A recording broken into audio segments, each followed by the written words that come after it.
Now on Toledo News This Morning, it's beginning to look a lot like Christmas. With the holiday season upon us, I'm previewing two big celebrations happening today in Northwest Ohio. So we had our first taste of snow last weekend, but will we have our second this weekend? Find out now on Toledo News This Morning. It's Saturday, November 19th, 2022. Good Saturday morning, I'm Jaden Jefferson, and thanks for starting your weekend with Toledo News This Morning. We start with a check of your freezing first forecast. This weekend will be colder than the last, to say the very least. Today you can expect a high in the lower 30s and a low in the upper teens. It'll be a mostly sunny Saturday. And Sunday's going to feel quite similar, with just a little more sunshine, which isn't really going to do much to warm up the temperatures outside.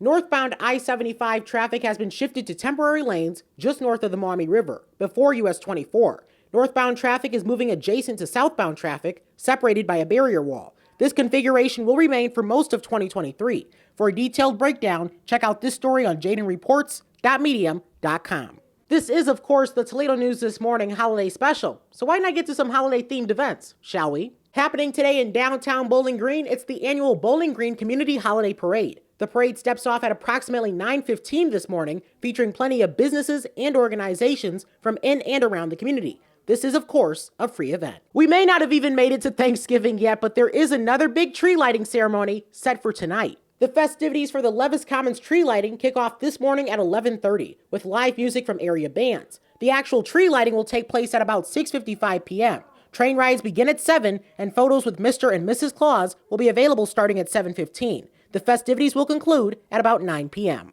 Who doesn't love supporting local artists? Well, there's a way you can do that all day today while staying in the holiday spirit. The Arts Commission's Local Artist Holiday Trunk Show, in conjunction with the Libby House Foundation, will be held from 10 a.m. to 7 p.m. at the Libby House. The show will feature glass and ceramic artwork from local artists. The pieces will be up for sale, with a portion of the proceeds going towards the Arts Commission's programming. Artists will be set up on the second floor of the Libby House. Guests with mobility limitations will have access to accommodations to be able to view and purchase artwork. Light refreshments and beverages will be available throughout the day, including coffee, beer, wine, and specialty cocktails. Admission is $10. Now to another opportunity that'll allow you to positively impact people right here in Northwest Ohio. Bittersweet Farms will once again host Market and Merry, an exclusive pop-up holiday shopping event. The event will take place on Saturday, December 10th from 9 a.m. to 3 p.m. at Bittersweet Farms in White House. Art, cookies, produce, and merchandise will be available for sale during the event.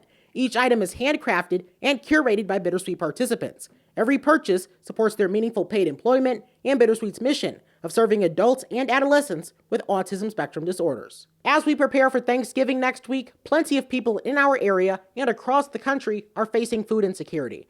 But luckily, there is one local organization tackling the crisis head on. Oh, well, my dad started this in 1969. He tells the story, or used to tell the story. He had a guy in the back of the house eating out of the garbage cans. This was back when the garbage was in the alleys and things like that. And so he had invited the guy in and fed him.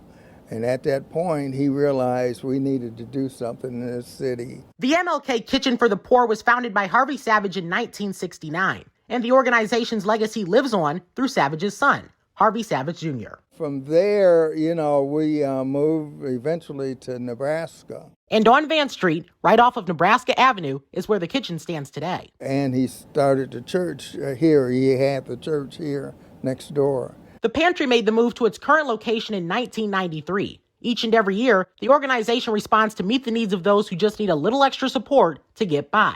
That remains the case this year, with Thanksgiving only a few days away. We have a lot of people that help out. Just like I had the Buffalo Soldiers came over today and did a donation. Savage tells me that he has around 10 reliable volunteers that help out on a day-to-day basis. That being said, manpower isn't exactly his biggest need right now. The biggest need is normally turkeys and things like that. People always want turkeys and hams and things like that. So we make sure that we have some, if not enough for the whole community, but we do always have some. The MLK Kitchen for the Poor is located at 650 Van Street. And for additional information, you can visit kitchenforthepoor.org. Reporting in Toledo, I'm Jaden Jefferson. And that's Saturday's news. I'll be back tomorrow, but if you're not, have a great holiday weekend. Bye-bye.